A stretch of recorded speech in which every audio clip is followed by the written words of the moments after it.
Subscribe कयो असांजो official YouTube channel Sindh TV HD ऐं वधीक अपडेट लाइ बेल आइकन खे क्लिक करियो। मुझे सिंध के सलाम सलाम सिंध, मुझे सिंध के सलाम सलाम सिंध। दोस्तों जुमे जो ॾींहुं आहे सो अवां सभिनि खे जुमे जूं बरकतूं ऐं जुमे जूं रौनकूं ऐं जुमे जूं नूर जेको आहे सभिनि ते जेको आहे सो बरसे, सभिनि खे मुबारक हुजे। ख़ुदा जी मुहबत नसीब थिए, ख़ुदा जूं रहमतूं, ख़ुदा जूं नेमतूं इंसान हासिल करण जे लाइ, रूहानी सुकून हासिल करण जे लाइ त दुनियावी ख़्वाहिशूं बि हासिल करण जे लाइ इंसान जॾहिं राब्तो कंदो आहे त ख़ुदा सां कंदो आहे ऐं ख़ुदा सां जुड़ण जा तौर तरीक़ा आहिनि। ऐं थोरो भले 5-10 मिंट थोरो वरी वापसि थोरो दुनिया ॾांहुं चकर हणी अचो त वरी उहे तव्हांजो जेको आहे सो उहे एनर्जी, उहे जेको आहे सो जर्म्स जेके आहिनि इंसान खे लॻी था वञनि ऐं इंसानु जल्दी में उहो असरअंदाज़ थिए पियो। ऐं असां जेकॾहिं ॻाल्हि कयूं अॼु मां थोरो जेको सो ॻाल्हाईंदुमि औरा ते। औरा जो लफ़्ज़ तव्हां सभिनी ॿुधो त हूंदो हेॾां होॾां। औरा आहे छा बेसिकली? त मूंखे ॾाढो पसंदि आहे औरा खे पढ़णु, औरा खे सम्झणु, औरा खे ॿुधणु। औरा जो जेको आहे सो जेको सो जीअं तव्हांखे मिसाल ॾिजे की कॾहिं कॾहिं असां चवंदा आहियूं की यार हिन शख़्स सां मिली करे मूंखे ॾाढी ख़ुशी थी। हीउ शख़्स जेको हो पुरकशिश शख़्सियत जो मालिक आहे। हिन शख़्स में जेको आहे सो हिकु छिक थींदी आहे ऐं हिन शख़्स जूं ॻाल्हियूं जेके आहिनि ॾाढियूं मिठियूं आहिनि, मुतासिर थींदियूं आहिनि। जेकॾहिं मां तव्हांखे इहा मिसाल ॾियां की जेकॾहिं मां तव्हांखे चवां की यार तव्हां जेको आहे सो प्लीज़ यार थोरो जेको आहे सो सुधरी वञ, ठीकु आहे। हिकिड़ो मुंहिंजो चवणु आहे यार सुधरी वञ, ठीकु आहे। हिकिड़ो माण्हू जेको आहे सो साल खनि चवांसि नथो ॿुधे ऐं कोड़ी शख़्सियत आहे जेको हुनखे चए थो, हिकु दफ़ो चए थो यार प्लीज़ सुधरी वञ ऐं उन जो जेको आहे सो असरु उन ते जल्दी पइजी वञे थो। दैट मीन्स इहा हिकिड़ी मैग्नेटिक फील्ड आहे जेको इंसान जे हर वजूद में कॉर्नर में हिकिड़ो गुड एंड बैड औरा जेको आहे सो एग्ज़िस्ट करे थो, तव्हांजे वजूदनि में कमु करे पियो। उहो औरा जेको आहे त डिपेंड थो करे की गुड औरा केतिरो आहे। जेकॾहिं त हा ज़फ़र जिस्कानी औरा जी ॻाल्हि पिया कयूं त औरा जेको आहे सो हिकिड़ी जेका चकमक वारी जेका हिकिड़ी पुरकशिश हूंदी आहे जेका इंसान खे अट्रैक्ट कंदी आहे। जीअं मां चयो त हिकिड़ो माण्हू जेकॾहिं तव्हांखे चए यार हे कमु कर, तव्हां हिकिड़ी ख़ुशी ख़ुशी उन जी ॻाल्हि एक्सेप्ट करे तव्हां करणु लॻींदा हो। उनजो मक़सदु इहो आहे की उन शख़्सियत में जेको आहे सो उनजो औरा ॾाढो स्ट्रॉन्ग आहे। सो औरा ऐं औरा जेको आहे सो कॾहिं कॾहिं चवंदा आहियूं हिकिड़ो साम्हूं जेको आहे सो माण्हू अचे पियो, तव्हां कॾहिं कॾहिं चवंदा की यार इन में हिपोक्रेसी घणी आहे, मुनाफ़िक़त लॻे पई, हे माण्हू थोरो बुरो लॻियो, भले तव्हांजे साम्हूं केतिरो बि सुहिणो थियण जी कोशिशि करे पर तव्हांखे लॻंदो यार हे माण्हू हिन में मज़ो न आहे, मिठो ॻाल्हाए थो पर हिन जे अंदरि में कुझु आहे। त मतिलबु उनजो जेको बैड औरा जेको आहे उहो तव्हांखे जेको आहे सो उहा फील अचे पई। त कुदरती कंहिंजा औरा अलाह साईं जी तरफ़ खां स्ट्रॉन्ग हूंदा आहिनि, कुझु जेको आहे सो जेको आहे सो स्ट्रॉन्ग करणा पवंदा आहिनि। जिन जा स्ट्रॉन्ग हूंदा आहिनि कुदरती माना जीअं जंहिंखे सिक्स्थ सेंस चइजे त यार हे जेको आहे सो हे माण्हू सोचे छा थो, मुंहिंजे बारे में छा थो सोचे, हे वेठो आहे त हिन में यार अलाए छो भले 10 ॼणा भला माण्हू वेठा आहिनि, हिन माण्हू में कुझु न कुझु प्रॉब्लम आहे जेका मूंखे डिस्टर्ब पई करे। सो उहो माना इहा सटी हस हूंदी आहे या जंहिंखे औरा चइजे, गुड औरा बैड औरा, जंहिंमें इहे फीलिंग्स हुजनि की यार मूंखे दिलि नथो लॻे, मसलो लॻो पियो आहे, दैट मीन्स की हुन में काई प्रॉब्लम्स काफ़ी आहिनि। ऐं इहे जेके आहिनि न जेके बैड औरा जेको हूंदो आहे, जेको जिस्म इंसानी जिस्म में जेको आहे सो ईंदियूं आहिनि हेॾां दुनिया ॾांहुं, पर ईअं बि आहे की कॾहिं कॾहिं असां ॿियनि ते जेको सस्पेक्ट कंदा आहियूं, मां शक कंदा आहियूं त इहो बि हूंदो आहे की पंहिंजो बि माना अंदरि जी ख़राबी आहे। उहो चवंदा आहिनि न की बुरा जो देखण में चलिया बुरा न लभिया कोई, जब अपने अंदर झाती पाती तो मुझसा बुरा न कोई। तो ईअं बि हूंदा आहे। इन जो औरा जो मक़सदु ईअं आहे की जेकर तव्हांखे शक थो थिए त हे मज़हर जेको आहे सो इन में ख़राबी आहे त मज़हर जी ख़राबी आहे, थी सघे थो उहा ख़राबी तो में अंदरि में पाण में हुजे, मुंहिंजो औरा बि डिसबैलेंस थियल आहे। त इहा कीअं ख़बर पवंदी कि औरा कीअं ज़बरदस्त कजे, कहिड़े तरीक़े सां उनखे सुठो कजे? यकीन कयो जेकॾहिं हिन शइ खे माण्हू अंडरस्टैंड करे। अच्छा, साइंस हिन शइ खे अंडरस्टैंड न पई करे पर जेके रूहानी के मास्टर्स आहिनि जेके रूहानियत ते बिलीव कंदा आहिनि उहे इन शइ ते बिलीव कनि पिया ऐं उन प्रैक्टिस कनि पिया ऐं वाक़ई में उन जा असरात उन्हनि जे वजूदनि ते ऐं उन्हनि जो जेको आहे सो जेके जिथे वेहनि था उहे उन्हनि खे प्रैक्टिकली माना उनखे जेको आहे सो प्रैक्टिस कनि पिया त मुशाहिदो बि कनि पिया उन शइ जो। अच्छा, ओरा खे कहिड़े तरीक़े सां बहितर बणाए सघिजे थो? तव्हां जेकॾहिं चाहियो पिया की मुंहिंजो ओरा स्ट्रॉन्ग हुजे, मुंहिंजो जेको आहे सो सेंस मतिलबु जेको आहे सो ज़बरदस्त हुजे, माण्हुनि खे अंडरस्टैंड करणु लॻा, पर इन नियत सां जेको आहे सो के जेको आहे सो उनखे पॉज़िटिव इस्तेमालु करिणो पवंदो। कॾहिं कॾहिं माण्हू चवंदो आहे की मां जेको आहे मूंखे मूं वटि मास्टरी हुजे त मां इन माण्हू जो जेको आहे सो पोस्टमार्टम कयां, इन जो एक्सरे कयां त इहो माण्हू अंदरि जो कीअं आहे। अच्छा, बेसिकली उहो माण्हू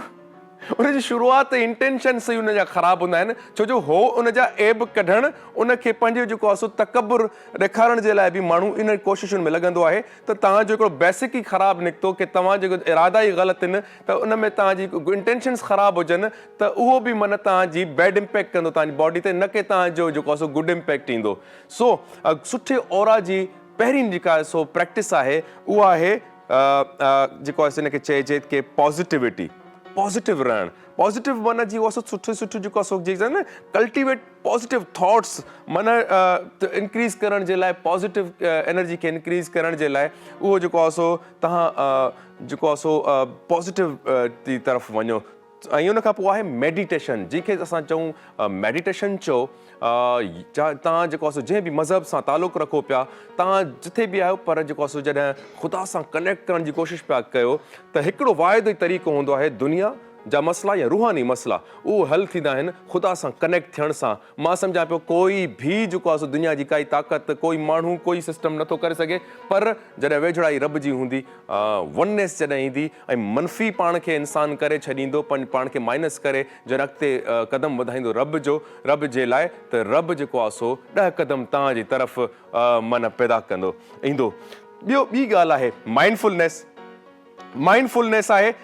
उन में आहे की stay present in the moment, माना जेको तव्हांजो लम्हो आहे उहो उन में प्रेज़ेंट रहो, न की तव्हां इहो सोचो की मूंखे हाणे फ्यूचर छा आहे, मुंहिंजो पास्ट जेको आहे सो ॾाढो ख़तरनाक हो। इन्हनि शयुनि खां निकिरी करे जेको आहे माइंडफुलनेस जी तरफ़ अचो, प्रेज़ेंट जी तरफ़ अचो। हेल्दी लाइफ स्टाइल, तव्हांजो खाइणु पीअणु सुम्हणु जेको आहे सो उहो बि तव्हांजी रूहानी, न सिर्फ़ु रूहानी पर जिस्मानी, ॿिन्ही ज़िंदगियुनि ते, ॿिन्ही हालतुनि ते तव्हांजे असरात रखे थो। एक्ट्स ऑफ काइंडनेस, सुठा सुठा अमल जेको आहे सो कंहिंसां खिली ॻाल्हायो, कंहिंसां मोहबत कई, कंहिंजी सपोर्ट कई, जंहिंसां प्यारु कयो, जंहिंसां ॿार खे जेको आहे सो रिझायो ऐं कंहिंजी मदद कई, इहो आहे जेको आहे सो हिकिड़ा एक्ट्स जेके आहिनि ऑफ काइंडनेस जेके आहिनि, इन्हनि खे जेको आहे सो ज़रूरु इंसानु पंहिंजी ज़िंदगी में शामिलु करे छॾे। सेल्फ रिफ्लेक्शन जेको आहे, पंहिंजे पाण सां जेको आहे सो ॻाल्हियूं कंदा कयो, बिल्कुलु माण्हुनि खे ॿुधाइण के मूंसां हे मसलो, मुंहिंजो जेको आहे सो मूंखे बुख लॻी आहे, मूं वटि पैसा न आहिनि, माण्हुनि खे ॿुधायो, पंहिंजे पाण खे तव्हां जेको आहे सो तयारु करे छॾियो ज़िलत जे लाइ। सो माण्हू तव्हांखे ज़लील कंदा, तव्हांखे ख्वार कंदा, तव्हांजे ऐबनि खे जेको तव्हां पंहिंजो पाण राज़ न रखी सघियो त तुंहिंजो जंहिंखे ॿुधाए पियो उहो राज़ किथां रखंदो। सो बहितरीनु इहे जेको आहे सो माण्हू जेकॾहिं हैबिट्स आहिनि, इहे मां चवंदो आहियां एटमिक हैबिट्स आहिनि, जेके माण्हू जेकॾहिं पंहिंजे पाण ते अप्लाई करे न त पोइ काई बि रुकावट न थींदी। कनेक्ट विद द नेचर, कुदरत सां कनेक्ट थी वञे, नेचर सां कनेक्ट थी वञे, मोहबत करे वणनि सां, ॿूटनि सां, ग्रीनरी सां, जेको कुदरत जूं जेके बि ख़लक़ियल तख़लीक़ूं आहिनि, ऐं हवा, पाणी, बाहि, मिटी, इन्हनि शयुनि सां जेका परे न वञे इंसानु, त यकीननि जेको आहे सो कामयाबियूं ईंदियूं। काफ़ी शयूं आहिनि, सुठी जेका बि शइ आहे उहा जेकॾहिं माण्हू कंदो वञे, जेकी बि सुठी शइ आहे, सुठी ॻाल्हि आहे, सुठी खुराक आहे, सुठो ॻाल्हाइणु आहे, सुठी स्माइल करणु आहे, इहे सभु तव्हांजी ओरा खे बूस्ट कनि पियूं। सो जेकॾहिं तव्हां चाहियो पिया के सुठो इंसानु ठहिणो आहे त पोइ पंहिंजी ओरा ते कमु करणु शुरू करे ॾियो। ऐं जेकॾहिं असां सुठी ॻाल्हि कयूं त सुठी असां वटि आहे करशी जो जोहर जो शांदा। करशी जे जोहर जो शांदा जी ॻाल्हि इन जे करे कबी, जेकॾहिं असांखे कॾहिं कफिंग थींदी आहे, कॾहिं असांखे निछूं ईंदियूं आहिनि, कॾहिं असांखे ईअं महसूसु थींदो आहे की यार मुंहिंजी तबियत में मज़ो न आहे, त पोइ इहो बि यकीननि ओरा खे डिस्टर्ब कंदी आहे शइ, छो जो तव्हां बीमार आहियो। जॾहिं जिस्मानी इंसानु बीमार थिए पियो त पोइ जेको आहे सो डिस्टर्बेंस काफ़ी ईंदी आहे, ठीकु आहे। सो जोहर जो शांदा जेको आहे तव्हांजी जेको आहे सो ख़ासि करे सियारे में तव्हांजी तमामु सुठी जेको आहे सो खुराक आहे, तव्हांजी दवा आहे, तव्हांजे लाइ हिकिड़ी तमामु नेचुरल हर्ब्स आहिनि हिन में, काई जेको आहे सो केमिकल प्रोसेस वारी काई शइ न आहे हिन में जड़ी बूटियूं हिन मलेठी समेत काफ़ी जेके उहे शयूं टोटका जीअं वॾा हकीमनि सुठनि जेको आहे सो ॾींदा हुआ उहो सभु मतिलबु हिकिड़े जोहर जो शांदा जे साशे में तव्हांखे मिलंदा जेके तव्हांजो नज़लो ज़ुकाम बुख़ार जेको आहे सो उनखे ख़तमु करे छॾींदा। ऐं सियारो आहे, जेकॾहिं सियारे में असां सवड़ियुनि में लिकी वेही रहूं त पोइ सियारे जो मज़ो कहिड़ो। सियारे में त इंसान खे ब्लैंकेट्स खे फिटो करे ऐं माण्हू जोहर जो शानदार कप चांहि जे में कहवे में ग्रीन टी में पी करे ऐं जेको आहे सो तव्हां सियारे खे इंजॉय कयो। छो जो सियारे खां बची त नथो सघिजे, सियारे खां पाण बची त नथा सघूं, पर सियारे जा जेके असरात पंहिंजी हेल्थ ते पंहिंजी बॉडी ते अचनि था उन खां त असां ज़रूरु बची सघूं था। सिर्फ़ु ऐं सिर्फ़ु असां ढालाए जोहर जो शानदार करशी जो जोहर जो शानदार हर घर जी ज़रूरत आहे। ऐं जेको आहे सो मां बि पंहिंजो दॿो तव्हां ॾिसी सघो पिया मुंहिंजे साइड ते पियो आहे, असां सभु पीअंदा आहियूं। ऐं जेको आहे सो इहो बसि नंढपिण खां जेको आहे सो असांजी इहा डेली रूटीन में शामिलु आहे कि जोहर जो शानदार असांखे ज़रूरु वठिणो आहे। ऐं ॿी ॻाल्हि की असांजो बिल्डर जी दुनिया जेकी ॻाल्हि कयूं त बिल्डर जी दुनिया जो बादशाह बिल्डर आहे GFS बिल्डर्स। GFS बिल्डर जा छा त लाजवाब प्रोजेक्ट्स आहिनि ऐं कामयाबु प्रोजेक्ट्स आहिनि। ऐं जेको तव्हां बिल्डर्स जी जॾहिं ॻाल्हि कंदो त बिल्डर्स जेके आहिनि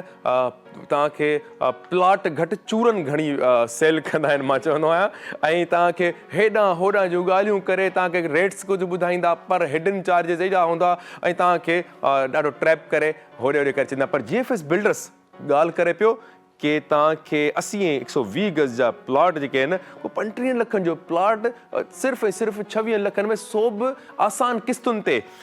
नॉर्थ टाउन रेजिडेंसी आहे, फेज़ 4 आहे, आसान अक्सा पर अपना घर हासिल करे। असांखे खपंदो छा आहे बेसिकली हिकिड़ी सोसाइटी में रहण जे लाइ जंहिंमें घर में रहण जे लाइ सुठी कम्यूनिटी सुठा माण्हू ऐं जंहिंमें मस्जिद हुजे, जंहिंमें पार्क हुजे, जंहिंमें हॉस्पिटल हुजे, कम्यूनिटी गेट हुजे, बिल्कुलु सिक्योरिटी जो इंतज़ाम हुजे जेको हर घर जेको चाहींदो आहे कि सिक्योरिटी हुजे असां वटि। त GFS बिल्डर्स जो नालो ई काफ़ी आहे। GFS बिल्डर्स जेको आहे तव्हांखे तव्हांजे जेका तव्हांखे ख़्वाबु ॾेखारे पियो उन जी ताबीर तव्हांखे ज़रूरु ॾींदो। ऐं इहो मां ज़िमेदारी सां चई सघां पियो। ऐं जेको आहे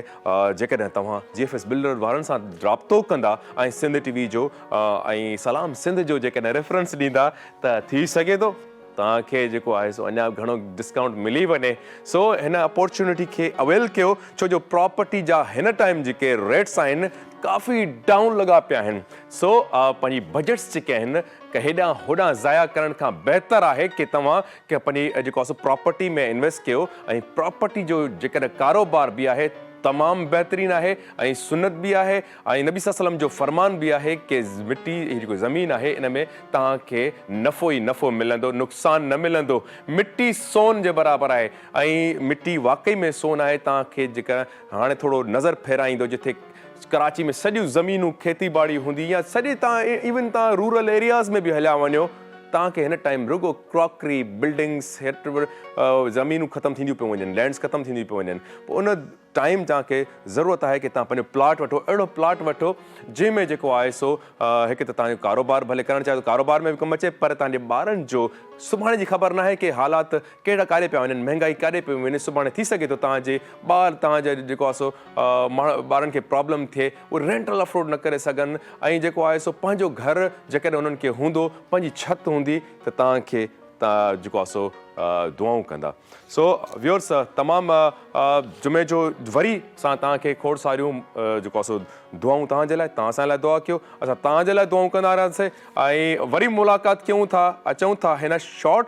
कमर्शियल ब्रेक खां पोइ। मुझे सिंध के सलाम सलाम सुन, मुझे सिंध के सलाम सलाम सुन। भलीकार व्यूअर्स हिकु दफ़ो ॿीहर भलीकार। जीअं त असां तव्हांखे ॿुधायोसीं कि जुमे जो ॾींहुं आहे, बाबरकत ॾींहुं आहे। ऐं जेकॾहिं जुमे जी ॻाल्हि कयूं पिया त हिकु रूहानियत जी त ॻाल्हि हले पई। जेकॾहिं असां पंहिंजी जेको आहे सो फाइनेंस जी बि ॻाल्हि कयूं, जेकॾहिं असां पंहिंजे ब्रेड एंड बटर जे लाइ रोज़गारनि जी ॻाल्हि कयूं त नबी सल्लल्लाहु जो जेको आहे सो जीअं ॿुधायूं कि कारोबार जेको आहे सो प्रॉपर्टी जो कारोबार खे तरजीह ॾियण जे लाइ बि चयो वियो आहे ऐं ॿियो उन्हनि चयो कि जेको आहे सो माल मवेशी जेके आहिनि जेके ॿकरियुनि जो जेको आहे सो उन्हनि पाण चरायूं बि ऐं उन्हनि जो कारोबार जंहिंमें तमामु घणी बरकत बि आहे।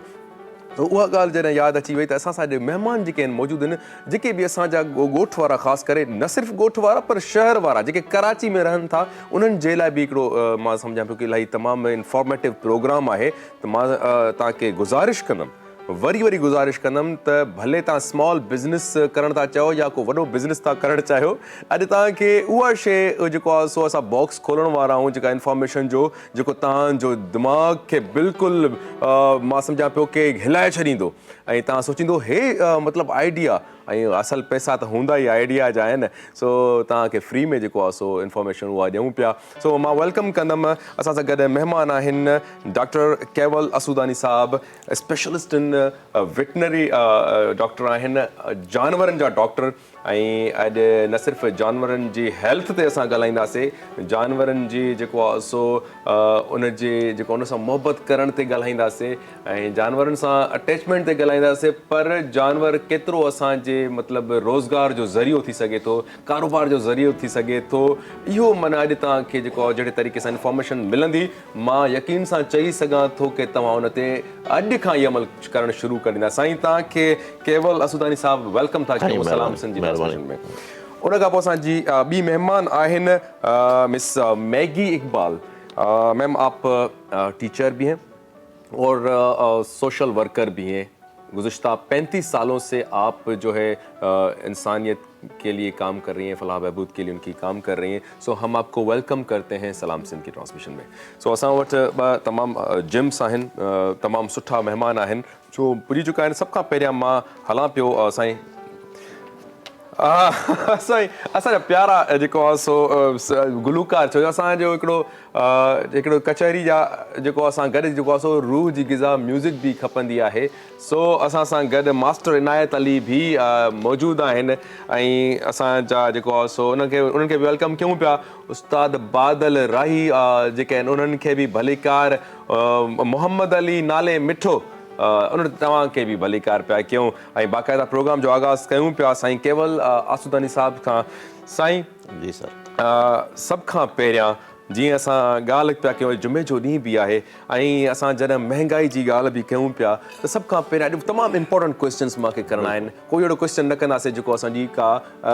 बिल्कुलु हवा में उॾी वञे कचहरी। पहिरियों जेको क्वेश्चन आहे, हर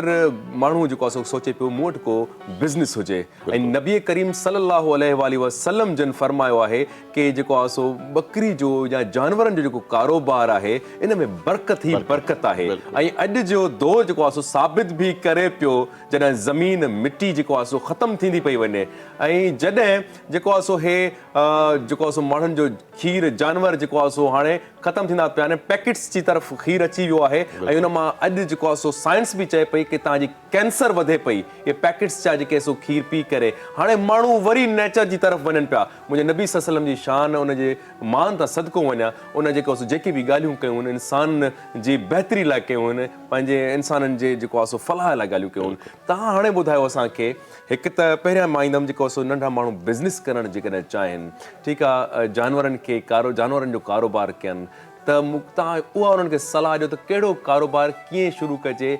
ॻोठाणनि जे लाइ बि ऐं जेके कराची में रहनि पिया उन्हनि जे लाइ बि। साईं वॾी महिरबानी। मुंहिंजे ख़्याल में ॿकरी जेका आहे न असां वटि हूअं त माण्हू जो शौक़ु हूंदो आहे, कैटल फार्म बि आहे, पोल्ट्री मतिलबु माण्हू पोल्ट्री बि रखनि था, बर्ड्स बि रखनि था, पर ॿकरी मुंहिंजो वरी इंट्रस्ट वधीक आहे। त आउं सम्झां थो ॿकरी तमामु सवलो जानवर आहे, उनखे पालणु रखणु वधीक आसान आहे बनस्बत ॿियनि। अॼुकल्ह ज़राअत जीअं तो पुठिते पई थींदी वञे, पाणी कोन्हनि, ज़मीन जा मसइला आहिनि, त बाराड़ी में मुंहिंजो तव्हांजो बाराड़ी जो असांजो तालुकी बाराड़ी सां त पाण ख़बर आहे त बाराड़ी में हर माण्हू वटि घर में, शहर में त नंढा घर आहिनि, बाराड़ी में त एतिरो घर हूंदो त 4-5 ॿकरियूं माण्हू आराम सां रखी सघे थो। ऐं जेकॾहिं कमर्शियल सोचींदासीं, माना ॿकरीअ जी कमाईअ तरफ़ ईंदासीं त असां ॿकरियुनि मां कमायूं त पोइ पाण नस्ल तरफ़ कोन वेंदासीं। नस्ल जे हिसाब सां ॿकरियूं तमामु महांगियूं आहिनि, लख रुपए खां बि हिकिड़ी ॿकरी मथे थी वञे। पर आम तरह जेके मिक्स नस्ल जूं ऐं सुठियूं ॿकरियूं तव्हांखे 35,000 खां 40,000 जी ॿकरी मिली वेंदी। त आउं इहा सलाह ॾींदुसि जेके ॿाराड़ीअ पर शहर जे हवाले सां पोइ था अचूं त ॿाराड़ीअ में जेके दोस्त बिज़नेस करणु चाहिनि था त उहे 4-5 ॿकरियुनि खां शुरूआति कनि पर इहो ज़हन में कुझु शयूं उन में कुझु पॉइंट्स आहिनि हिकिड़ो इहो त को बि धंधो को बि बिज़नेस शुरू करण लाइ माण्हू चवंदा आहिनि यकदमि इनकम शइ आमदनी कमु शुरू कयां ऐं हफ़्ते खां पोइ महीने खां पोइ मुंहिंजी आमदनी अचणु शुरू थिए ईअं कोन्ह थींदो आहे जी ऐं ॿकरी जे बिज़नेस में जेके तव्हां ॿकरियूं रखंदो त तव्हां घटि में घटि 6 महीना 8 महीना तव्हांजे ज़हन में हुजे त उन्हनि खे संभाल करणी आहे पालना करणी आहे उन खां पोइ तव्हांजी आमदन अचणु शुरू थींदी हिकिड़ी ॻाल्हि इहा ॿियो इहो त ॿकरी माण्हू रखंदा आहिनि त वठंदा आहिनि नंढियूं पठूं रखंदा आहिनि जेके नंढियूं पठूं हूंदियूं आहिनि त पठ न वठो तव्हां असां वटि इहो कॉन्सेप्ट हूंदो आहे त भई 6 खां 8 ॾंद जी ॿकरी पोड़ी थी वई हालांकि ईअं कोन्हे ॿकरी थींदी 6-8 ॾंद खां पोइ जवान आहे 8 ॾंद जी ॿकरी जवान ॿकरी आहे या त अहिड़ी ॿकरी वठो जेका 8 ॾंद जी हुजे या वरी जेका हिकिड़ो फर अॻे ॾेई चुकी हुजे ॿकरी 12 खां 14 साल फसल ॾींदी आहे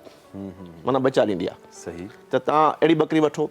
त जीअं छा आहे जो ॿकरी जेसिताईं फसल तव्हां ॿकरीअ मां नथा वठो तव्हां फ़ाइदे में कोन वेंदो सही ऐं तक़रीबन 16-18 महीननि जो पीरियड जंहिंमें 2 फसल तव्हां ॿकरी मां वठी सघो था सही त ॿकरियूं रखणु हिकिड़ो त इहो आहे त उनजो आसानी उनखे थोरे ख़र्च ते जेकॾहिं तव्हां ॿाराड़ीअ में आहियो आसपास में गाह मिली थो वञे सही त सम्झो 20 रुपया ॾींहं जो ख़र्चु थींदो ॿकरीअ ते सही शहरनि में थोरो शर्म मसलो अलॻि आहे गाह जो मसलो गाह जो मसलो आहे उते वरी तव्हांखे वंडो ॾियणो पवंदो या मुख़्तलिफ़ जेके वंडो जेको मिलंदो आहे उहो अफोर्डेबल आहे जीअं सभु वंडो थोरो महांगो पवंदो माना जी पाण ॿाराड़ी ॻाल्हि पिया कयूं उते त गाह बाह मिली था वञनि त वंडो जेकॾहिं वठूं थोरो महांगो पवंदो पोइ शहर में वरी थोरो उनजो ख़र्च थोरा वधीक आहिनि त उते वरी रेट बि थोरा वधीक आहिनि ॿाराड़ी जो रेट बि घटि आहे ॿुधायो त शहरी हाणे ॿुधायो त कीअं अचनि मतिलबु इन कारोबार जी तरफ़ हिते कराची में केतिरो मुफ़ीद आहे ॿकरी जो कारोबार काफ़ी मुंहिंजा पंहिंजा क्लाइंट्स बि आहिनि काफ़ी माण्हू छितुनि ते ॿकरियूं रखियो वेठा आहिनि बिल्कुलु माना जेकॾहिं छित आहे कंहिं वटि या घर में कोई एतिरो जॻह आहे त मूं ॿुधायो न 5-8 ॿकरियुनि खां शुरूआति करे सघे थी पोइ त माण्हू जी इन्वेस्ट डिपेंड थो करे त पोइ 20 थो रखणु चाहे 40 थो रखणु चाहे पर 5 खां तव्हां शुरूआति करे शहरी माण्हू बि तव्हां ॿुधायो न जेकॾहिं फसल 2 वठो 2 फसल वठो का ॿकरी हिकिड़ो फर ॾिए थी 2 पर 4 फर ॿकरियूं ॾियनि थियूं त अॼुकल्ह तव्हां गोश्त वारी ॾिसो न 1800 2000 रुपया किलो आहे रुॻो जेकॾहिं सुठो मतिलबु जेकॾहिं नर ख़ासि करे वरी ॿकरियूं आउं चवंदो वरी तव्हां नर जेको हुजे उनजी जेकॾहिं उहो मज़बूत आहे सुठे नस्ल जो जेको फर जेको बचो थींदो जेको फर थींदो ॿकरीअ जो उहो उन ते वेंदो न त 6 महीने जो फर तव्हांजा जेकॾहिं गोश्त में विकिणंदो त तव्हांजा सुठा ख़ासा पैसा अची वेंदा सही त हिकिड़ो त इहो ॿकरी मां कमाईंदो तव्हां माना गोश्त जे हिसाब सां रखो ॿियो वरी मुंहिंजी पंहिंजी रिसर्च आहे त अॼुकल्ह ॿकरी जी खीर जी वॾी अहमियत आहे सही उहो तव्हां पुछंदो त कीअं उनजी ॿुधायो सर कीअं अहमियत आहे ॾिसो शहरनि में जेको अॼुकल्ह ख़ासि करे माइरूं जेके आहिनि माना ॿारनि खे खीर ॾियण जो या खीर कमज़ोरी घणी आहे मेल न्यूट्रिशन आहे न्यूट्रिशन उहा उन लेवल जी कोन्हे त ॿारनि जा डॉक्टर माउरनि खे चवंदा आहिनि तव्हां दॿे जो खीर न ॾियो ॿकरीअ जो खीर ॾियो सही ॿकरीअ जो खीर माउ जे खीर जी बराबरि हैसियत रखे सही त अॼुकल्ह जेको प्योर खीर मिले कोन थो जेकॾहिं केरु कारोबार करणु चाहे थो ॿकरीअ जो ऐं ख़ासि करे जेकॾहिं ॿकरी जे खीर जो कमु करे ऐं सलाह ॾींदुसि शहर में जेके रहनि था दोस्त त हिते जेको 600 खां 800 रुपया किलो खीर जो वञे थो बिल्कुलु आहे माण्हू कॉन्शियस थी विया आहिनि जीअं असां चयो की हाणे ऑर्गेनिक माण्हू साइड वञनि पिया त जेकॾहिं उहो ख़ालिस खीर हुजे ऐं माण्हुनि खे यकीन हुजे त ॿार जे लाइ सुठो ख़ालिस खीर मिले थो त 800 रुपया किलो खीर आराम सां वेंदो बिल्कुलु जीअं डिफेंस क्लिफ्टन जा एरिया क्लिफ्टन या जेके कराचीअ जा पोश एरिया आहिनि 400-500 रुपीज़ केजी जेको आहे सो तव्हांखे आम जेके गुलशन साइड हेॾे बि मिले पियो मिले 500 रुपया ताईं तव्हां ॾिसो काफ़ी तव्हां वेंदो लिखियो पवंदो आहे उठ जो खीर अवेलेबल आहे ॿकरी जो खीर अवेलेबल आहे पर उनजी प्योरिटी केतिरी आहे ख़ालिस केतिरो आई डोंट नो पर जेकॾहिं तव्हांजो हिकिड़ो तव्हांजे भरोसे वारी शइ हुजे माण्हू खे यकीन हुजे त प्योर आहे ऐं ॿारनि खे बिना ख़ौफ़ ख़तरे ॾेई सघे थो त 700-800 रुपया किलो आराम सां वेंदो ऐं रुॻो जा तव्हां खीर जो कमु कयो 5-8 ॿकरियूं रखी खीर वारियूं 2 किलो ताईं खीर ॿकरी ॾेई सघे थी बिल्कुलु नॉर्मल हिकिड़ी मिक्स सुठी ब्रीड जी ॿकरी हुजे न 2 किलो खीर 2 किलो खीर ॾींहं में ॾेई सघे थी ॾींहं में ॾेई सघे थी माना तव्हांजा 2000 माना ॾींहं में अचनि तव्हां 2000 हुन में जेको 500 रुॻो हुनजो फीड जी कढो तॾहिं बि 500 मैक्सिमम माना खीर थियो रिहाइश थी बिजली जो बिल थियो माना जनरली मिलाए करे 500 रुपया तव्हां कढो 1500 रुपया कमाए ॾिए थी इवन जे 1000 बि तव्हां कमायो त बि ठीकु ठाकु माना सही बिल्कुलु साईं जेको हिकिड़ी ॿी ॻाल्हि अचे पई हिकिड़ो जेको चवंदा आहिनि ॾाची जो जेको खीर आहे हिकिड़ो डायरेक्टर साहिब खे ॾाची यादि अची वई जी चए पियो ॾाची ऊंटनी नहीं ॾाची अच्छा चए त ॾाची जो खीर जेको आहे सो बॉइल करण सां ख़राबु थींदो आहे छा? न हुन को बि खीर जेको आहे न हल्को फुल्को बॉइल ज़रूरु कबो आहे, छो त खीर अहिड़ो बैक्टीरियाज़ हूंदा आहिनि हुनमें। खीर में बैक्टीरिया त जल्दी मल्टीप्लाई थींदा आहिनि। अच्छा। कहिड़ो बि खीर हुजे न उन में बैक्टीरिया लखनि जी तइदाद में हूंदा आहिनि, पर जेकॾहिं थोरे वक़्तु रखिबो त उन में मल्टीप्लिकेशन थींदी ऐं खीर ख़राबु थी वेंदो आहे। त हल्को ॾाची जो खीर बि हल्को गरम करे सघियो, अहिड़ो कोई इशू कोन्हे। ऐं मज़े जी ॻाल्हि ॿुधायां त ॾाचीअ जी खीर मूं त हुन ते वीडियो बि ठाही आहे, मुंहिंजो यूट्यूब चैनल बि आहे। वाह वाह। त ॾाची जो खीर अहिड़ी ज़बरदस्त शइ आहे, ख़ासि करे इन ते रिसर्च बि अञा थिए पई, पर कुझु मूं रिसर्च पढ़ी आहे जंहिंमें तो जेके डायबिटिक्स शुगर जा मरीज़ आहिनि उनखे ॾाढो फ़ाइदो थो ॾिए। ॾाची जो वाहिद खीर अथव जंहिंमें प्रोबायोटिक्स आहिनि, माण्हू प्रोबायोटिक्स मार्केट मां वठी इस्तेमालु कंदा आहिनि त डाइजेशन सुठी थींदी आहे ऐं आंडे जा मसला हूंदा आहिनि या जेके गैस जा प्रॉब्लम हूंदा आहिनि, त ॾाची खीर में इहा बि ख़ुशूसियत अथव। सही सही, तमामु बहितरीनु सर। ये ॾिसो न कुदरत जा मतिलबु केतिरा ज़बरदस्त हाणे जेके अरब जीअं ॾिसो तव्हां केतिरा हेल्दी ड्रिगा हाइट वाइट जेको चवंदा आहियूं ये ॾाची जो खीर इन्हनि में जेको आहे सो यूज़ कनि पिया। ऐं बहरहाल असां सां गॾु असां वेठी आहे मैडम मैगी इक़बाल साहिबा, जिन्हनि जो तमामु 35 सालनि खां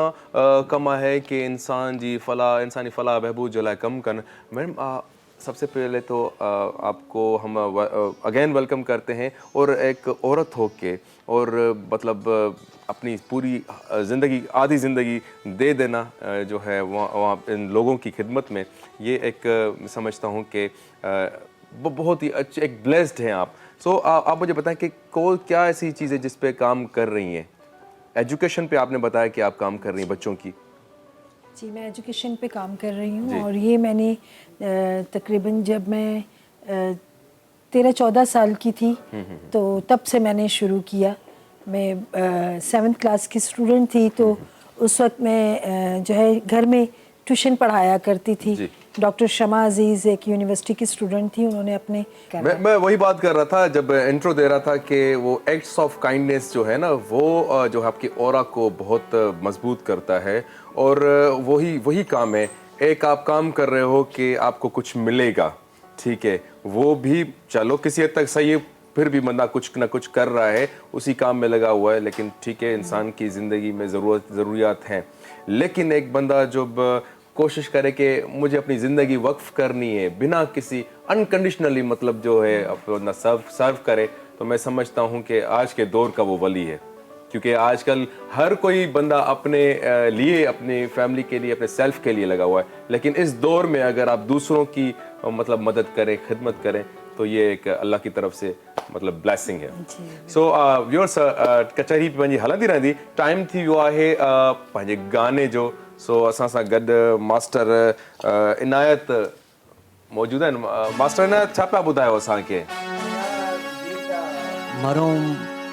मुरीदाबाद जो गीत आहे, तमामु सुठी शइ लिखियलु आहे, उमेद तव्हां सभिनी खे पसंदि ईंदी।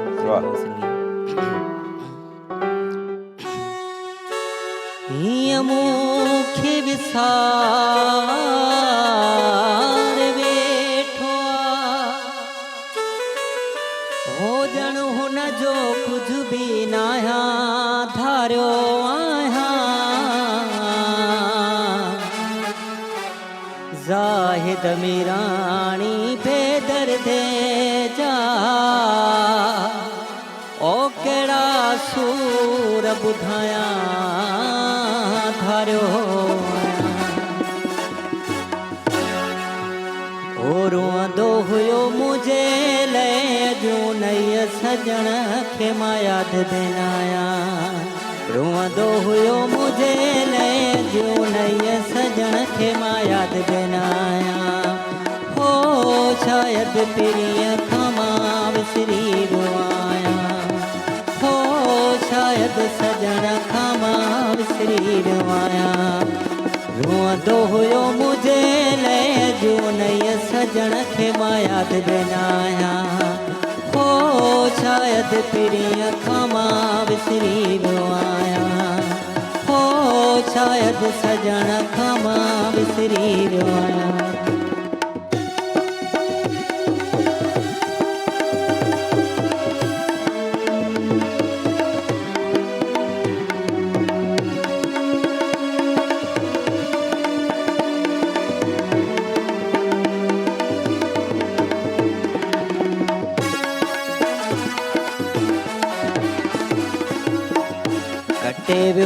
वलाए किया मूखा खिलो खिलो अञा ताईं हैरत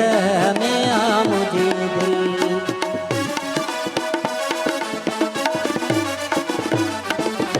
कटे वियो वलाए किया मूखा खिलो खिलो अञा ताईं हैरत में आ मुझे दिल अञा ताईं हैरत में आ मुझे दिल रोअंदो हुयो मुझे ले जो नई सजण खे मां यादि बनाया रोअंदो हुयो मुझे ले जो नई सजण खे मां यादि बनाया हो शायदि पिरीअ खां मां विसरी वियो आहियां हो शायदि सजण खां मां विसरी वियो आहियां मुझे सिंध के सलाम सलाम सिंध मुझे सिंध के सलाम सलाम सिंध वेलकम बैक व्यूअर्स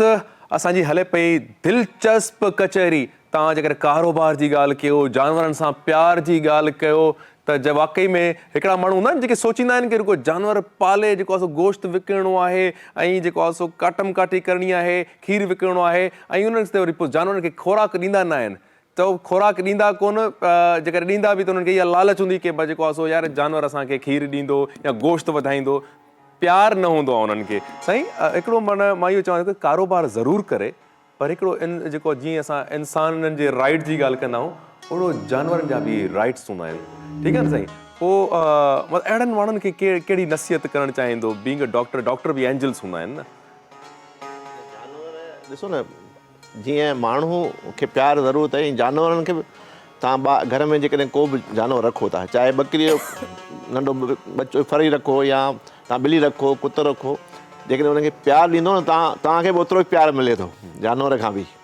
हूअं बि तव्हांखे त ख़बर आहे कुते लाइ त चयो वेंदो आहे उन जहिड़ो वफ़ादार ॿियो जानवर आहे कोन त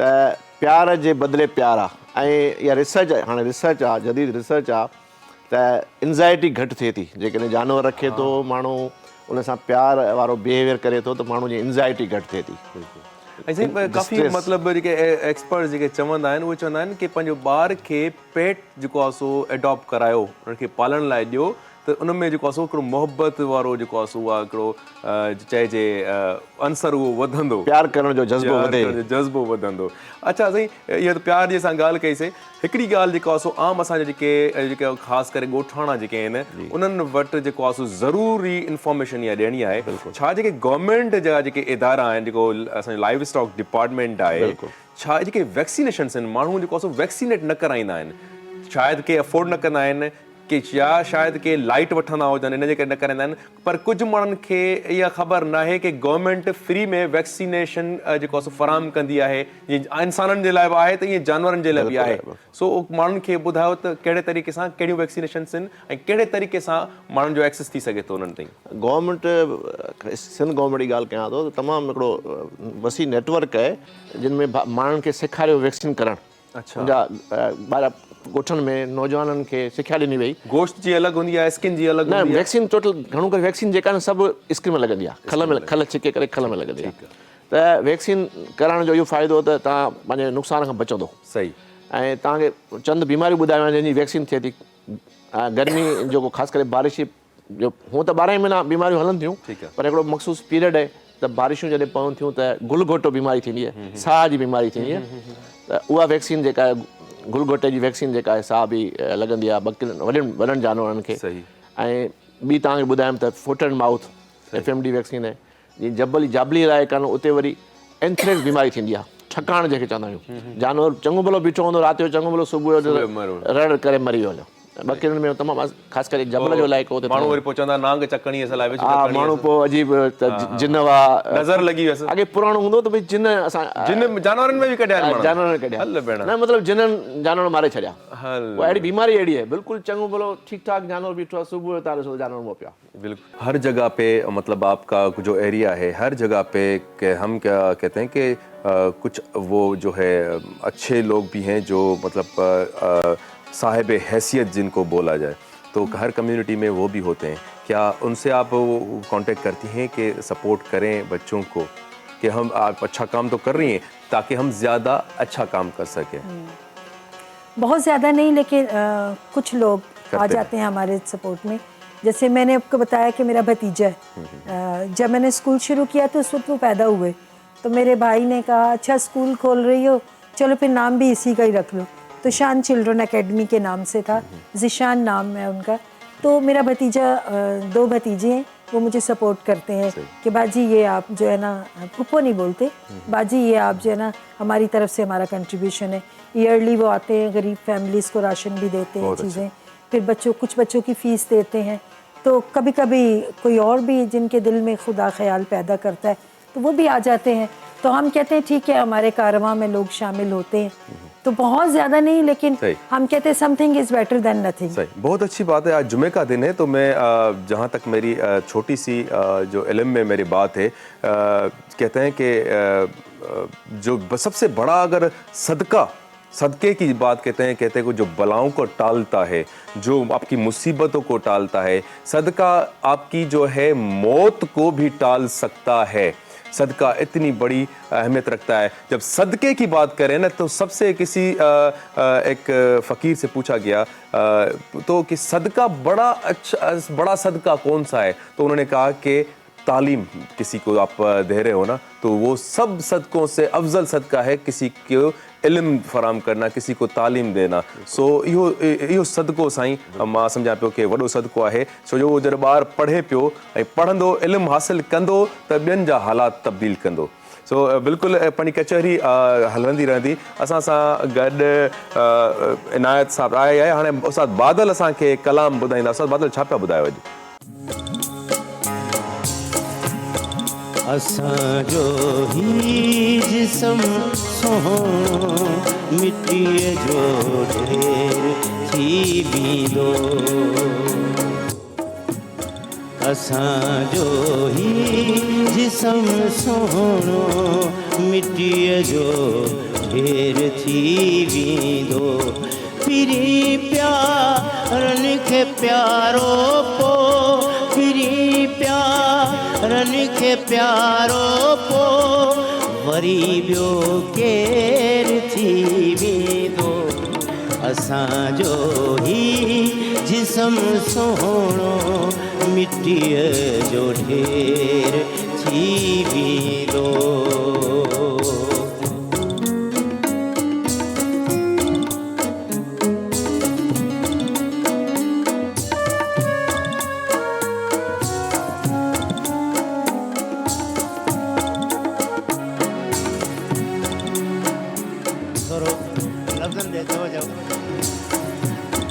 हयाती मुक्तसिर आहे, चुगी वठ प्यार जा दहाणा। वक्त जो वण पयो वठिजे, तूं थोरी सोच कर सियाणा। ही कूड़ो शान ही शोहरत, कंधे का ॾेढो पैसो कॾहिं बि कोन लॻंदो आ। कफन खे यार को खीसो, हिकु नमरूद हूंदो जंहिंजी हिकु बादशाही, हिकु कारून हूंदो जंहिं वटि कोई खजानो हो। हिकु नमरूद हूंदो जंहिंजी का बादशाही हुई। मरी विया सभु उहे ही जन जी, अलॻि पंहिंजी खुदाई हुई। मोहब्बत ही मिठियूं ॻाल्हियूं अथई सभु आरज़ी जानी। ही सोहणनि जूं सुठियूं ॻाल्हियूं अथई सभु आरज़ी जानी। ज़मानो ईअं हलियो आहे, ज़मानो ईअं पियो हलंदो। रुगो ॻाल्हियूं आहिनि बाक़ी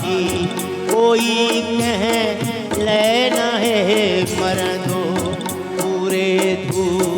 रे जॾहिं कांधी मोटी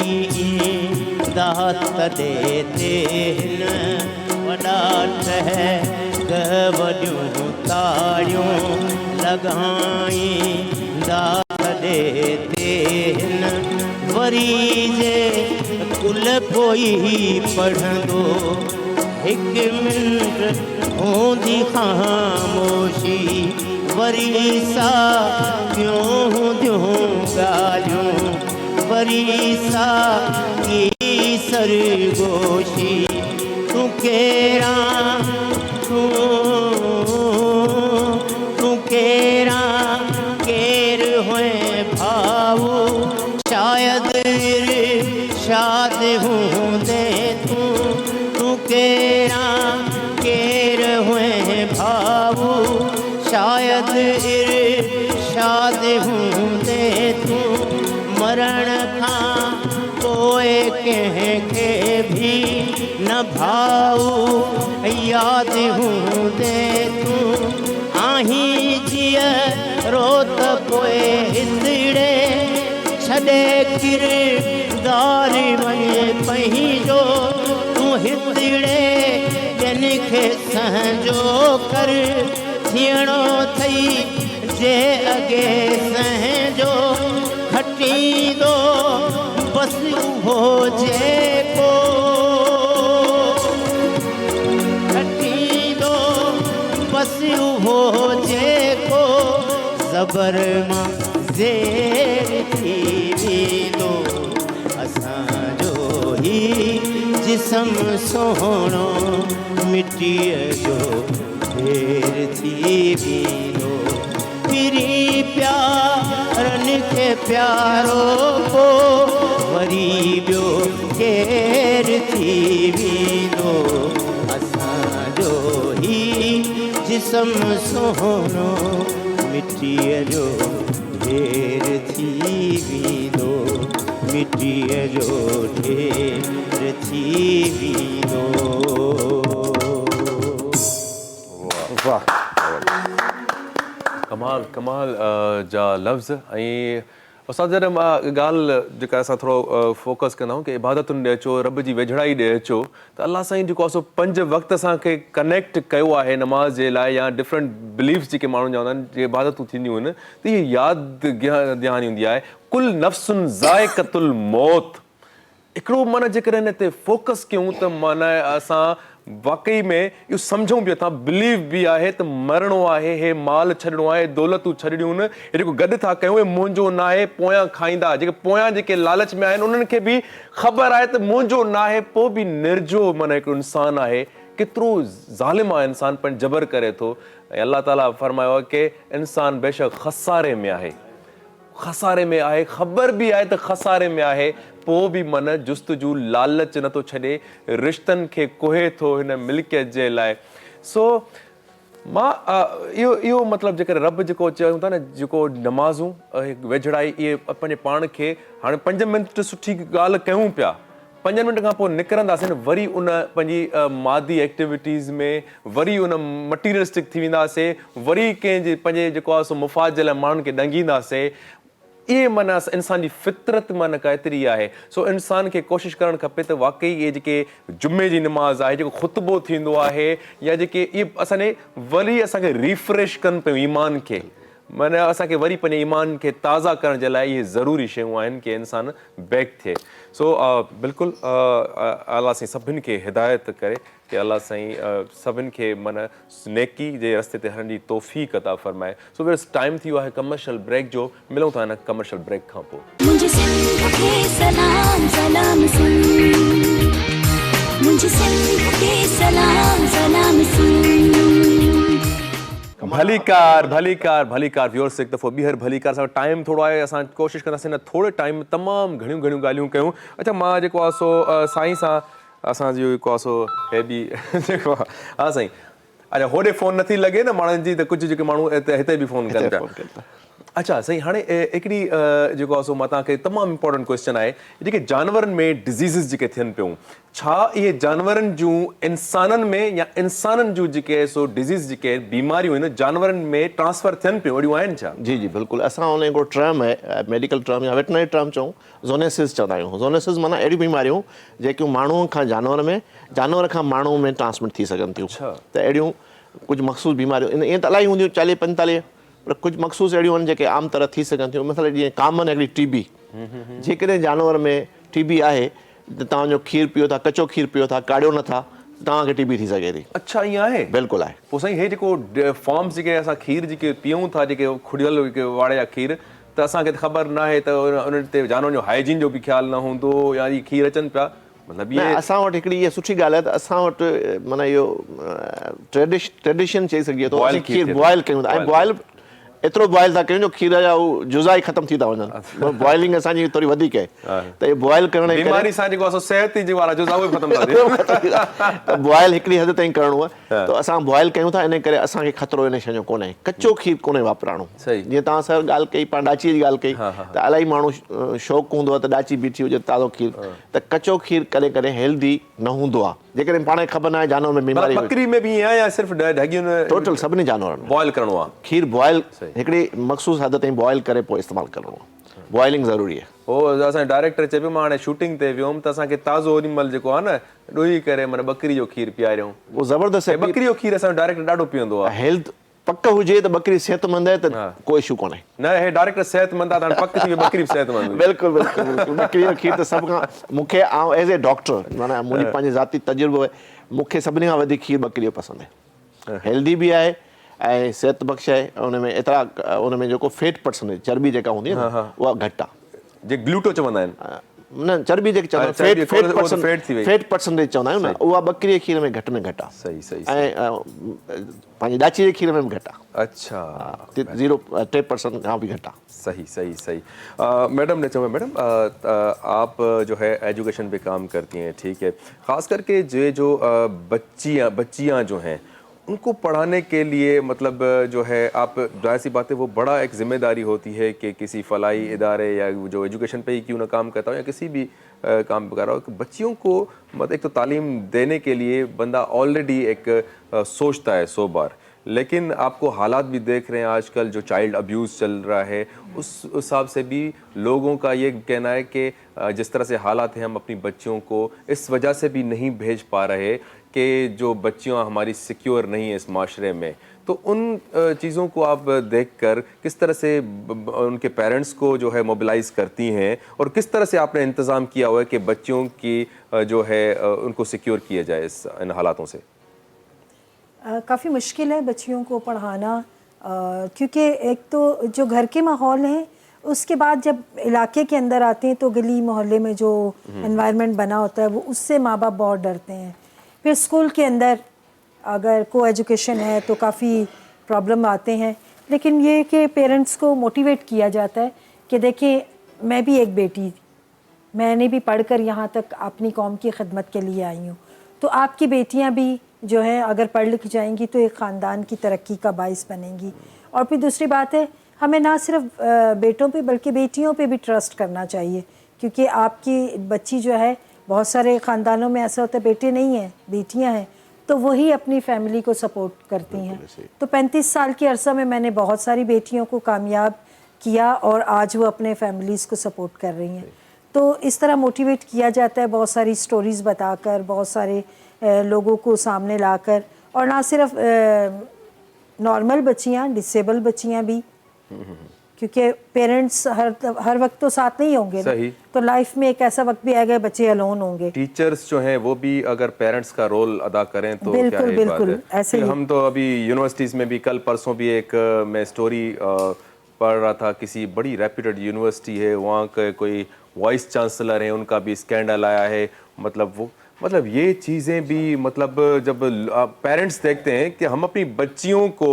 जो है कैसे इस यूनिवर्सिटीज़ में भेजें जहाँ पे जो है जो उस्ताद जो है पैगंबरी पेशा जिसको बोलते हैं उनकी बच्चियों की ऑनर वो भी सिक्योर ना हो तो फिर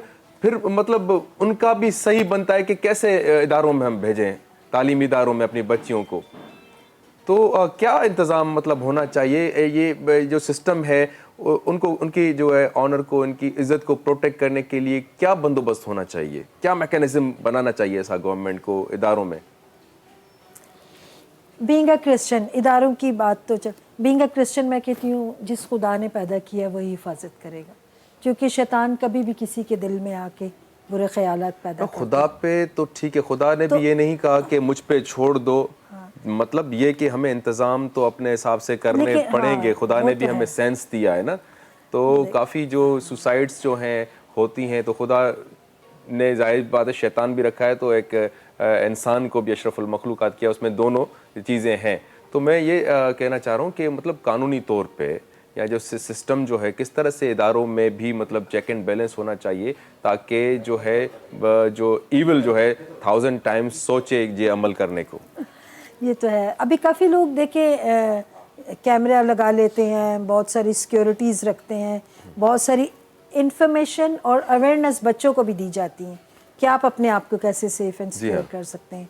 तो यही है, रिस्क तो हर जगह है। जी हाँ, अब तो रिस्क हर जगह है। जी नहीं, रिस्क से बचा जा सकता है। काफ़ी ऐसे इदारे हैं जहाँ पे जो है काफ़ी वो चीज़ें मैं समझता हूँ कि उस्ताद जो है माँ बाप की तरह जो है उनको ट्रीट करता है। और दूसरी बात जो है तरबियत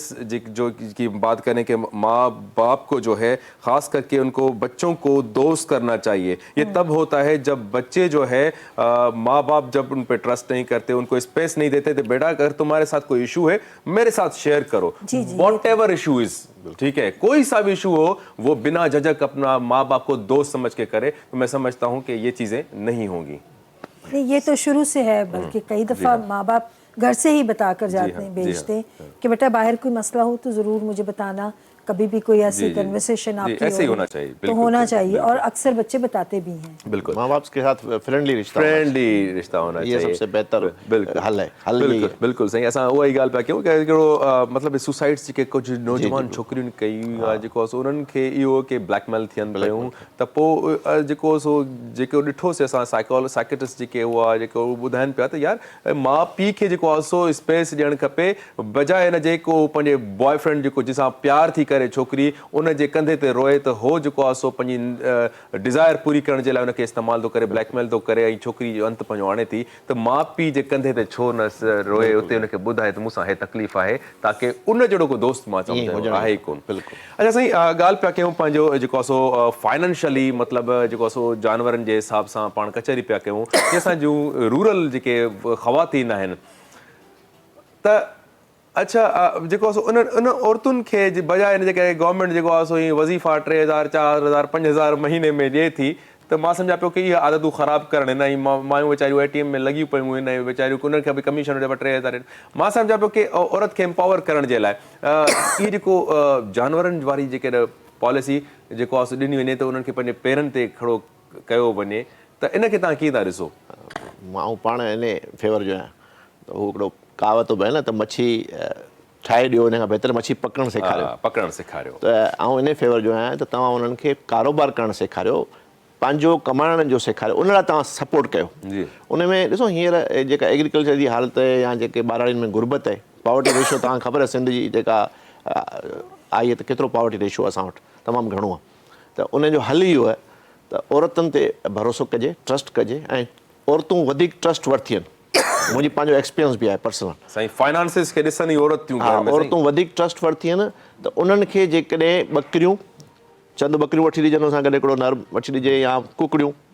उन मां बि सुठी पैदावार। तव्हां ॾिसो अॼुकल्ह ॿाराड़ीअ में जेको देसी बेदो आहे न, इहो शहर में हींअर 50 रुपया पियो हले,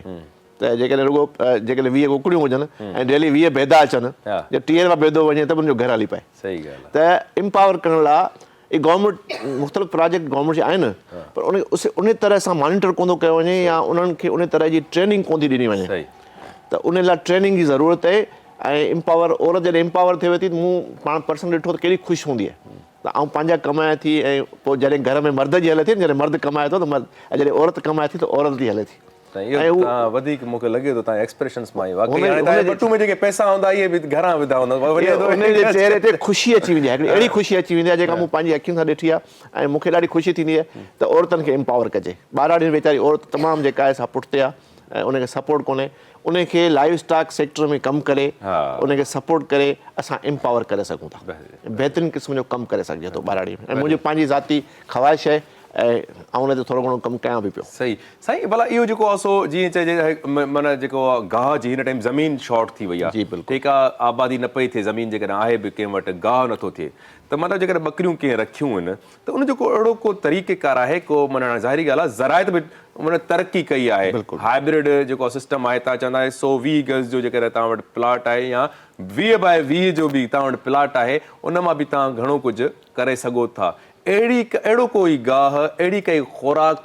जेका आसान थी वञे नंढे एरिया में बि, ऐं जेको आहे सो जानवरनि जो मतिलबु सुख बि थी वञे, ऐं जेको आहे सो माण्हू जानवर पालण में हौसला अफ़ज़ाई उन्हनि जी थिए। बिल्कुलु साईं, असां वटि कुझु अहिड़ा गाह इंट्रोड्यूस गवर्नमेंट जे थ्रू बि थिया आहिनि, कुझु प्राइवेट फार्मर्स बि,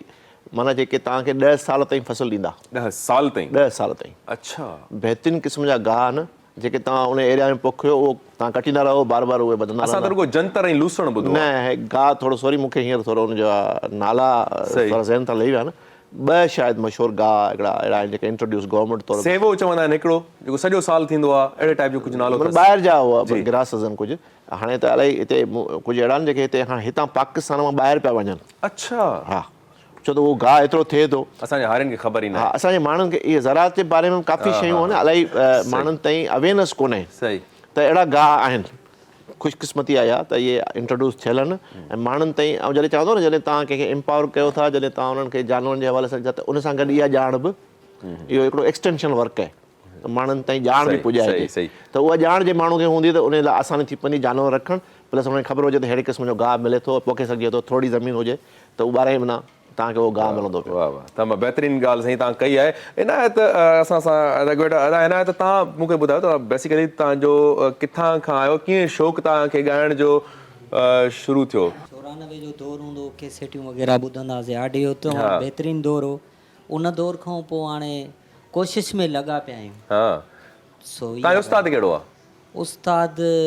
काफ़ी आहिनि मुंहिंजा, उन्हनि काफ़ी उस्ताद माना? हा, उन्हनि खां थोरो घणो सिखंदा आहियूं, एतिरो टाइमिंग आहे कोन्हे फास्ट दौर में, सो रोज़ी बि कंदा आहियूं, अहिड़ी ॻाल्हि न आहे त उहो ई माना। उहो ज़ाहिरी ॻाल्हि आहे, ज़रूरी आहे, अॼुकल्ह आर्टिस्ट खे साइड ते कुझु न कुझु करिणो पए थो। हे शौक़ु आहे, हिनखे बि अॻिते खयूं था अचूं पिया, पर ऑडियो जे दौर खां आहियूं। हा हा, छा भला कहिड़ो गानो ॿुधायो था असांखे हाणे? परावा यार माण्हू परावा हूंदा थी, हेड़ा त हेड़ा बेजानी पंहिंजा हूंदा थी।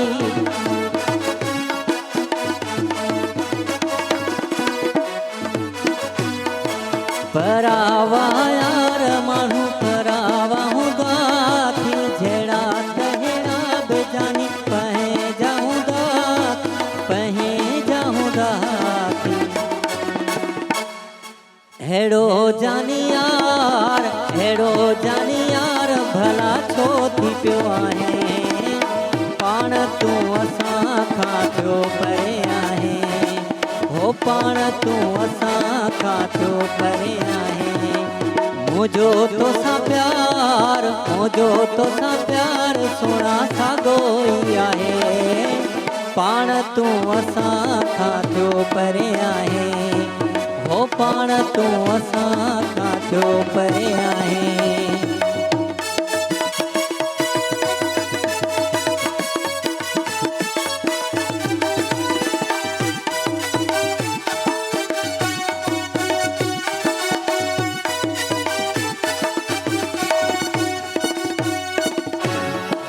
मुंहिंजी दिलि जो तोखां टाको फिट आहे, तोखां सवा मुंहिंजो ॿियो को यारो न आहे। उस्ताद बादल, वाकई दुनिया फ़ानी आहे। अच्छा, मूंखे जेको न शाइरी जूं पॉइंट जेके यादि आयूं, मुंहिंजी दिलि जो तोसां टाको फिट थियल आहे, माना जेका कांटो, अच्छा मां टाको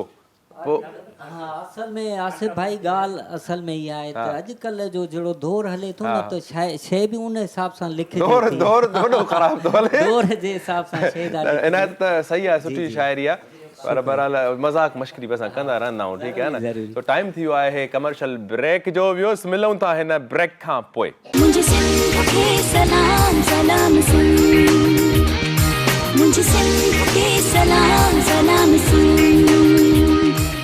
भलीकार व्यूअर्स, यकीन सां चई सघां थो कि अॼोको प्रोग्राम ख़ासि करे जेके हारी आहिनि, जेके माल मवेशी सां तालुक़ रखनि था, जिन्हनि जो गुज़र सफ़र ई माल मवेशी ते आहे, त उन्हनि जे लाइ हिकिड़ो तमामु इंफॉर्मेटिव प्रोग्राम रहियो हूंदो। साईं जेको आहे सो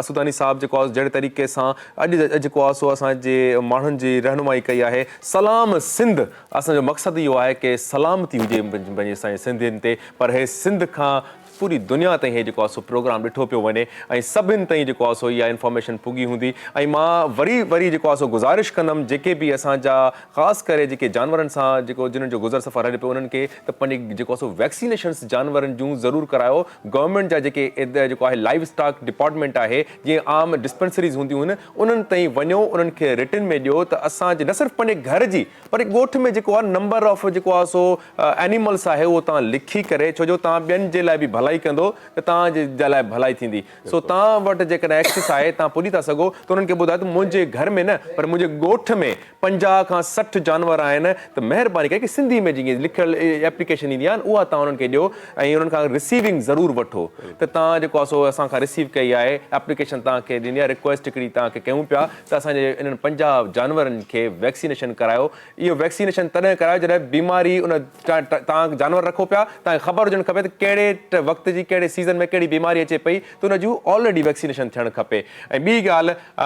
तालीम ते ॿारनि जी ध्यानु ॾियो, ॿारनि खे गॾु पढ़ायो बि, उन्हनि खे कारोबार बि करायो, उन्हनि खे सभु गॾोगॾु जेको आहे सो तालीम ज़रूरु ॾियो। सो असांजे प्रोग्राम जो साईं टाइम जेको आहे सो एंड थियो आहे। तव्हांखे जेको आहे सो तव्हां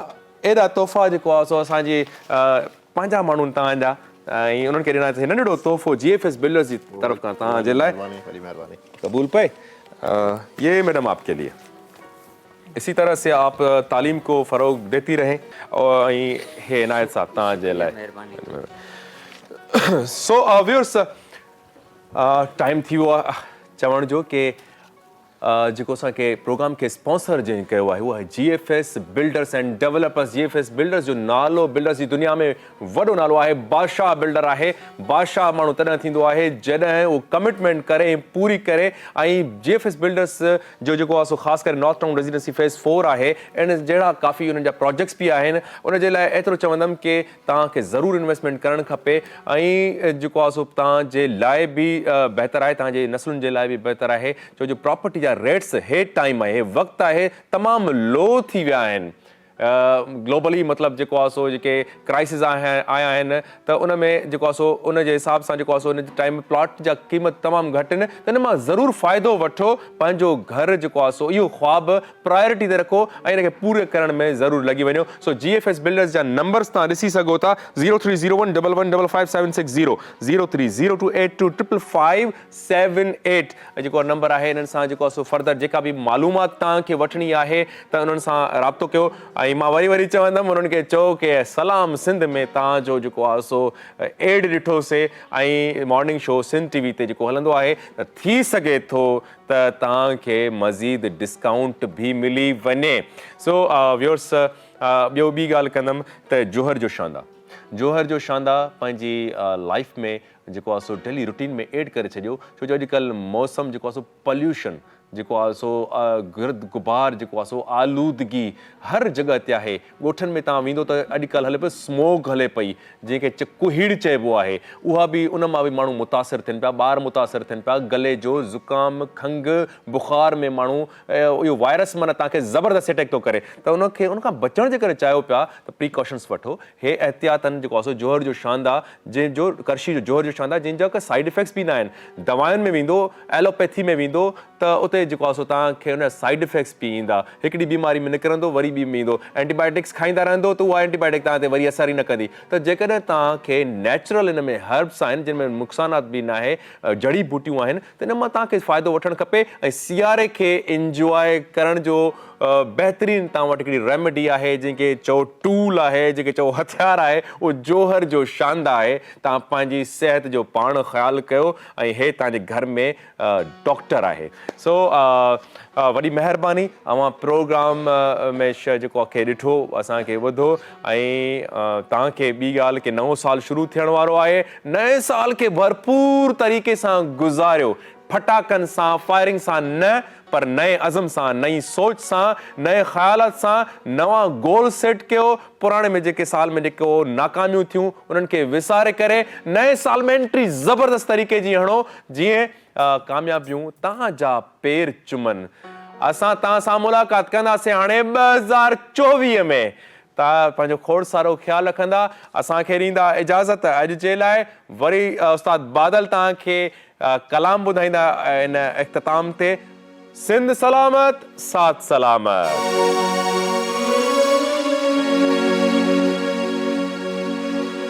कदी किस्मत होई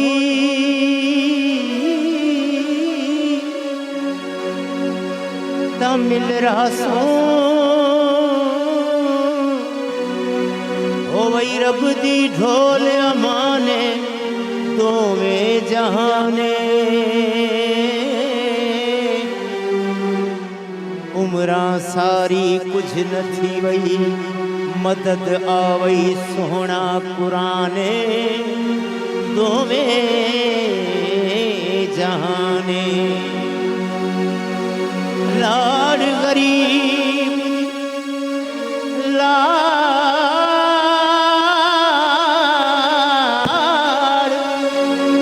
गरीब दी लंघन भवेसी शाला खुश रहे मेरी जाने दोवें जहाने।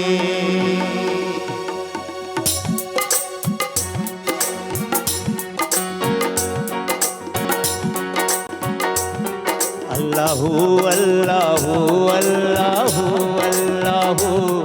अल्लाहु अल्लाहु अल्लाहु अल्लाहु। मैं चरखा कत्ता सायां दा, मैं चरखा कत्ता मुर्शिद दा, मैं चरखा कत्ता सायां दा, मैं चरखा कत्ता मुर्शिद दा। बोले चरखे दी को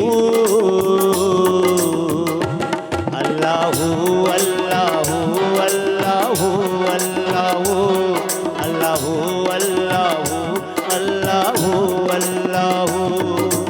हक मौजूद सदा मौजूद, हक मौजूद सदा मौजूद, हक मौजूद सदा मौजूद, हक मौजूद सदा मौजूद।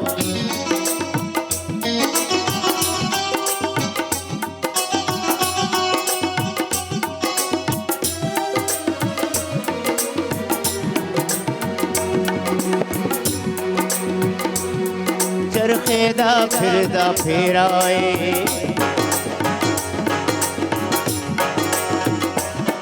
चरखेदा फिरदा फेराए। मैं ओदी ते ओ मेरा है, मैं ओदी ते ओ मेरा है। हर जात जेदा डेरा है, हर जात जेदा डेरा है। सब ओदी है खुशबू अल्लाहु अल्लाहु अल्लाहु अल्लाहु अल्लाहु अल्लाहु अल्लाहु अल्लाहु।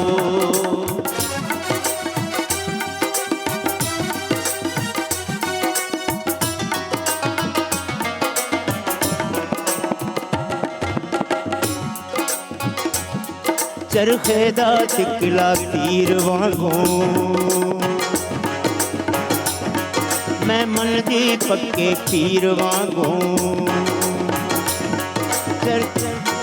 चरखे दा तिकला तीर वांगू मैं मन दी पक्के पीर वांगू। उठ रोवा सोहनी हीर वांगू,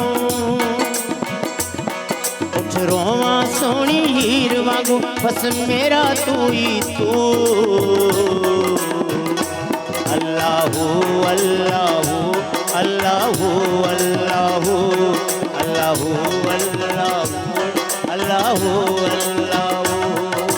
हक मौजूद सदा मौजूद, हक मौजूद सदा मौजूद, हक मौजूद सदा मौजूद, हक मौजूद सदा मौजूद।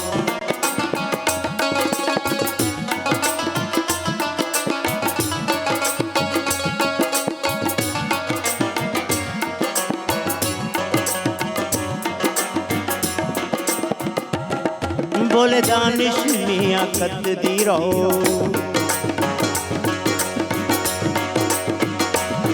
तू कत कत के बजदी रहो बोले दानिश मियाँ कतदी रहो तू कत कत के बजदी रहो पावे पंजई वेले नचदी रहो पावे पंजई वेले नचदी रहो कर राजी सोना तू अल्लाहू अल्लाह अल्लाहू अल्लाहू अल्लाहू अल्लाहू मैं चरखा कथा साइयां दा मैं चरखा कथा मुर्शिद दा मैं चरखा कथा साइयां दा मैं चरखा कथा मुर्शिद दा बोले चरखे दी तू